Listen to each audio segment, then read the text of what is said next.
كان عندي بنت اسمها جيهان دي مربيه ابني، بس كنت انا محتاجه حد لان جيهان مشت اتجوزت ومشت. كلمت دي تعالي الحقيني، قالت لي ده انا جايه يوم الخميس وهجيب لك 2 بقى احلى 2 تقولي لي شكرا. بلبس بصيت لقيت ايه البوابه طالعه بتقول لي تحته معاه بنتين، بنت منهم بتاكل سندوتش حلاوه طحينيه انا فاكره كويس، والبنت التانية نعسانه كده على نفسها عايزه تنام يعني. داخله عشان اجيب لها الفلوس لقيت البنت وهي بتورش كده قامت منديل وقع من على شعرها، لقيتها قرعه. فانا قلت لها ايه ده؟ البنت دي ايه ده؟ قالت لي والنبي دول اللي كانوا عند الاستاذه وفاء مكي. قلت لها ايوه كانت عند وفاء مكي، وفاء الحلقه كده. قالت لي لا اصل البنت عندها قرع انجليزي، فوفاء ايه حلقت لها شعرها. ايه قلت لها عندها قراع وجايباها لي وانا ابني عنده شهر. انا قلت لها لا لا لا لا لا خديهم. قالت لي والنبي يا استاذه دي هتستحمى. قلت لها ولا تستحمى. اولا البنات واقفين زي القرود ما فيهمش اي حاجه خالص. اكيد انا وانتي نعرف اذا كانوا البنات دول متعذبين ومحروقين ولا كويسين. واقفه البنت زي القرده وما فيهاش حاجه بس محلوق لها شعرها، ده اللي انا شفته. فقامت خدت البنات وايه ونزلت زي اديتها المواصلات وقلت لها ما البنت تخف ابقي هاتيها. الشهاده اللي بقولها ان انا البنات جم من عند وفاء فهم ما كانوش محروقين، ما كانوش فيهم اي حاجه. ده اللي انا عايزه اقوله لك، انك هتتفاجئي ازاي البنات دول اتحرقوا. وبعد شويه جابوا لي واحده عندي من البلد اسمها ناديه، دي قعدت مع ابني حوالي 20 سنه يعني انا مربيه. وخلاص شفت صور البنات بقى في الجورنال. ايه ده؟ مش فاكره كان اسمهم ايه والله. قلت لهم ايه ده اللي الست جابتهم جايبهم لي، يا نهار ابيض ايه ده مش عارفه ايه. ايدي على التليفون كلمت مصور صحفي معروف جدا وقلت له ايه ده الموضوع ده غلط، انا متاكده ان البنات دول وفاء ما عملت لهمش حاجه، دول كانوا عندي، دول نزلوا من عندي من عندها على عندي على البلد وما كانوش محروقين ولا فيهم حاجه زي القرود والبنت كذا كذا. قال لي ميار انا عايزه اقول لك الموضوع ده اكبر مني ومنك، الموضوع فيه شخصيه عايزه تاذي وفاء، فانت كلامك لا هيقدم ولا هيأخر. قلت له لا بس انا هقول ويحصل اللي يحصل. يعني الشخصيه اللي هتروح لاهل وتديهم فلوس كتير وتقول لهم اعملوا كذا وكذا وكذا وكذا، دي ده رجل اعمال عادي جدا، بني ادم عادي بس معاه فلوس. في وقت الفلوس كانت بتتكلم، فاهمه؟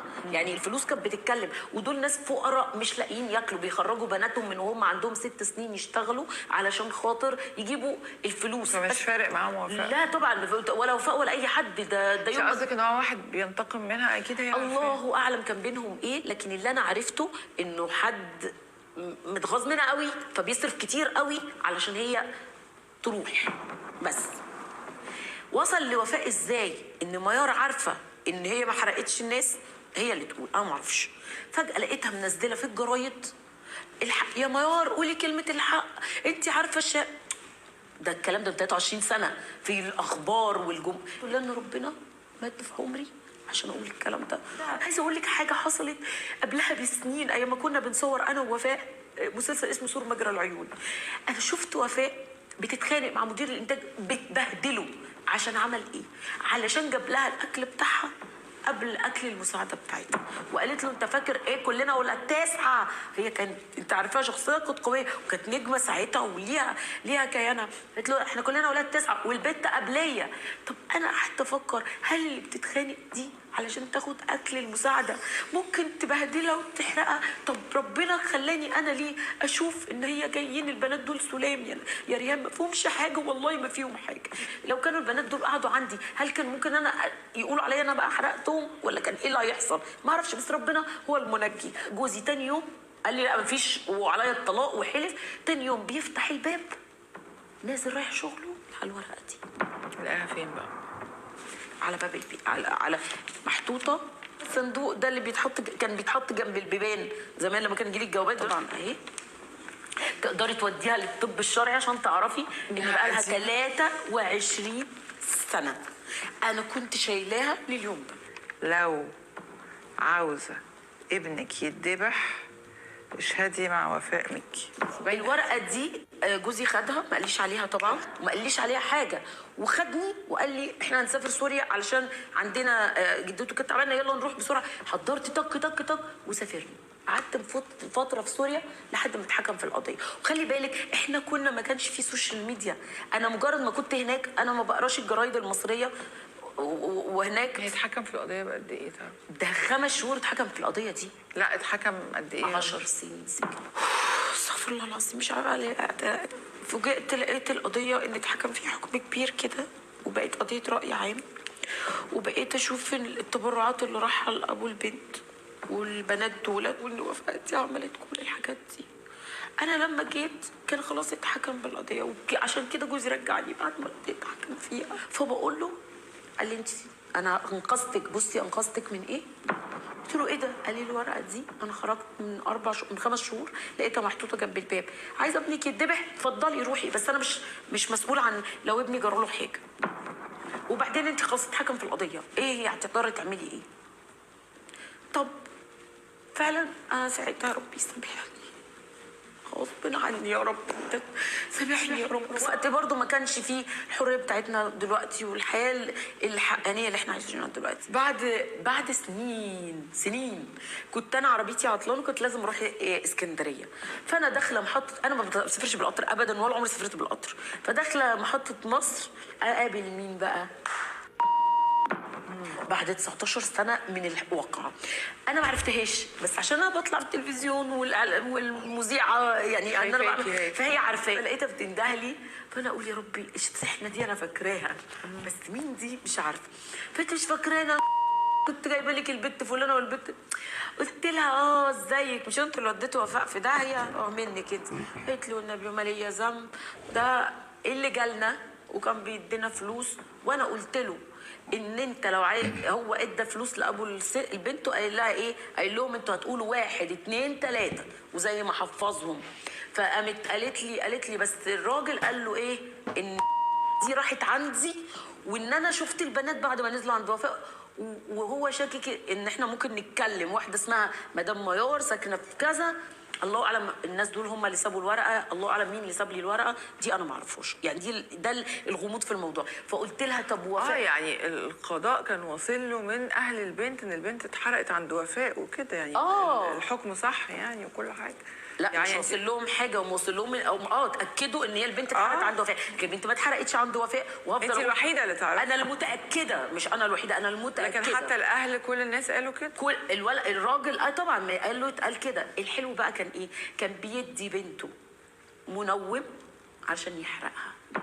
الاب اقسم بالله ده اللي حصل. لا ده اللي حصل على ايه بقى؟ ده على لسان. وقالت انا اتهددت، وناس كتير في البلد ما كانوش يقدروا يفتحوا بقهم، لكن الراجل الاول علشان الناس اللي قالوا له انك تقول كده فكان عادي، لكن لما لقى التبرعات يعني وفاء ممكن يكون كان عندها اعداء هم أيوة. اعتقد انا ما اعرفش طبعا ديفنتلي ما اعرفش ايه، لكن ده اللي قالته لي من 4 سنين. هي في دار الحق واحنا في دار الباطل. طبعا هي ماتت في الكورونا. لان حفيدتها اللي كانت معاها اليوم ده كلمتني. سبحان الله. يعني انا حسيت ان بعد 19 سنه ربنا بيقول لي يلا قولي، ما كفايه سكوت. ايه اخترتي دلوقتي؟ علشان هي عندها ابن. خفتي من ربنا؟ انا خايفه من ربنا من اول الموضوع يا ريهام. لا خايفه تكوني لا قدر الله مش موجوده بعد شويه عشان تقولي يعني. انا لو اقدر اروح لعمر ابنها واقول له يا حبيبي ماما ما عملتش كذا كذا، وبيني وبينه انا كنت هقدر. هو اكيد عارف.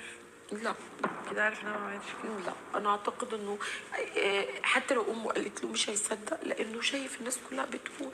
هو مش صغير يعني، عنده مش عارف 12 سنه ولا ايه، فاكيد عارف ان كل الكلام ده بيتكتب على مامته. وبعدين انا عارفه ظروفها دلوقتي، يعني مامتها عندها كانسر وهي ظروفها صعبه.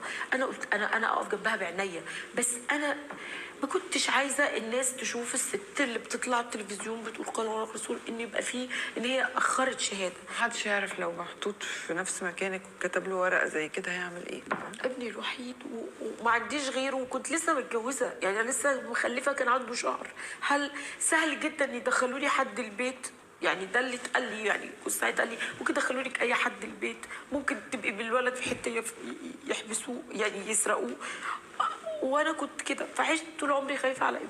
مش عايزه اقول لك انا هم ونزاح. انا اقول لك على حاجه، انا اتاكدت من شكوكي امتى؟ لما الورقه دي جات لي. احنا ولا بنشكك في حكم قضائي ولا بنقول ابدا ان ده حصل او ما حصلش، ولا هي شافت حاجه وسبحان الله انا بعد 19 سنه تقابلي نفس الست قبلها لما زي ما تموت. يكون رساله من ربنا، اتكلمي بقى، قولي بقى. وهو دوت. وانا اصلا وفاء كانت مختفيه ولا بتبان ولا اي حاجه، فسبحان الله يا دوبك يعني الست بعدها بسنه ولا حاجه ابتدت وفاء تطلع وتقول يا جماعه انا ما عملتش كده، وبطلت تقول يا عيني، بطلت خلاص تقول ان هي ما عملتش. ما كلمتيش وفاء بعد ما طلعت؟ لا ما كلمتهاش، مش ليا عين اكلمها ومكسوفه. خايفه منها. ايوه. بس انا لانها كانت بتستغيث بيا كتير، ما اعرفش عنها اي حاجه، ولا اعرف هي راحت فين في الدنيا حتى علشان ادور عليها، ولا يعني ما اعرفش هي اختفت، انا هجيبها منين؟ ما اعرفش، لا اعرف تليفونها ولا اعرف عنوانها ولا اعرف اي حاجه. بس اول ما سيد كلمني لم اخشى في الله لو ما تلاقي، قلت له الموضوع 1 2 3، فسجل لك المكالمة. سجل لي من غير اذن.